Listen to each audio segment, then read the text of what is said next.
So believe it or not that the Asus ROG Ally PC gaming handheld launched just over 6 months ago, and a lot has changed in that time. I've been playing mine for hours, almost every single day since launch, and so here's the top 7 reasons why you should buy one if you're contemplating it, and also the 3 not so great aspects of the Ally that you definitely need to consider too. Plus we'll look at what exactly has changed over these past 6 months. So let's dive straight in, and at number 1 is just how comfy the Ally feels. And over these past 6 months, as I say, I've played this for hours at a time without any discomfort whatsoever, with it weighing in at just 608 grams. The thumbsticks are a little on the loose side that I personally don't mind, and again it's a personal choice, but I absolutely love the RGB lighting around the thumbsticks, which look particularly great when gaming in low light conditions. At 2 is the Dolby Atmos speakers, and I rave about how good these are on the channel all the time, and they could quite possibly be the best speakers on any device I own, which include the iPad Pro 12.9's incredible speakers, which is insane. And it's not just how loud, clear and well balanced they are too, it's about the spatial separation that legitimately feels like sound objects are coming in from behind our ears as we play. You truly do have to experience these speakers in person to fully appreciate how great they sound.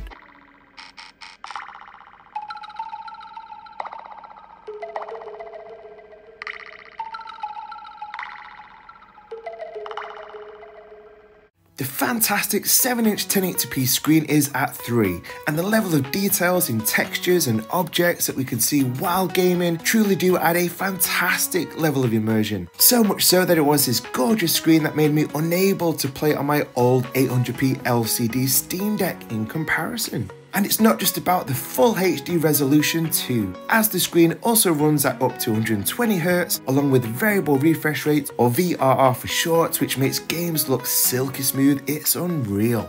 At 4 are all the benefits that Windows 11 brings, which there are 3 key ones. The first one being it's so easy to use whatever third-party launchers we want, like EA Sports and Epic Games Store. The second is the ability to play anti-cheat games like Call of Duty and Destiny, for example.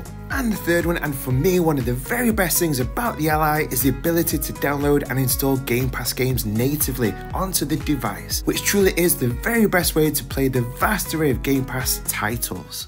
How the Ally enables us to go above and beyond in regards to emulation is reason 6 to buy the ROG Ally, and this really shines in particular with the more difficult areas of emulation like the Xenia Canary Xbox 360 emulator that other handhelds like the Steam Deck struggle with. There's a full EmuDeck guide right here on the channel that you definitely want to check out to get you set up in playing all your favourite retro games. And a link to this at reason 6 is that incredibly powerful Z1 Extreme chip in the Ally that makes this, and indeed playing those big, graphically intense AAA games, possible. And playing these top tier games at high frame rates and resolutions over these past 6 months with the Ally really has blown me away. And again, it's something that you just have to see yourself in person. It truly is mind-blowing. By the way, if this video is helpful, then be sure to hit that like button and also subscribe if you're new to the channel, and enable notifications so you don't miss out on any of the very latest Ally news updates, tutorials and content just like this. You guys are awesome.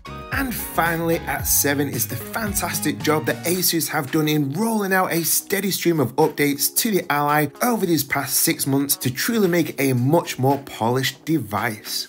3 of the very biggest updates have included a new 900p resolution mode, which was very welcome, calibration and dead zone controls, which are pretty much essential for any handheld gaming device, and native gyroscope controls in the very latest update just a few weeks ago, which was sweet.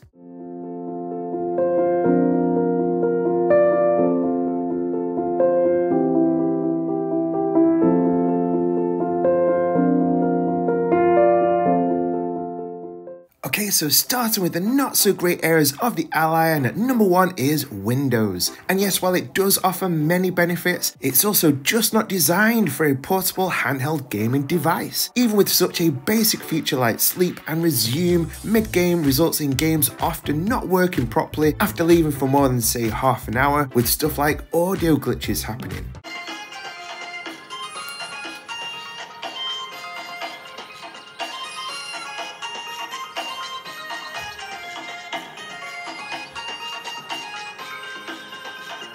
and it does take a bit of tinkering and optimization that we've covered on a guide right here on the channel. For example, turn off the latest Windows updates button is a key one, so if you're someone who really does not gel well with Windows, then the Ally may not be for you.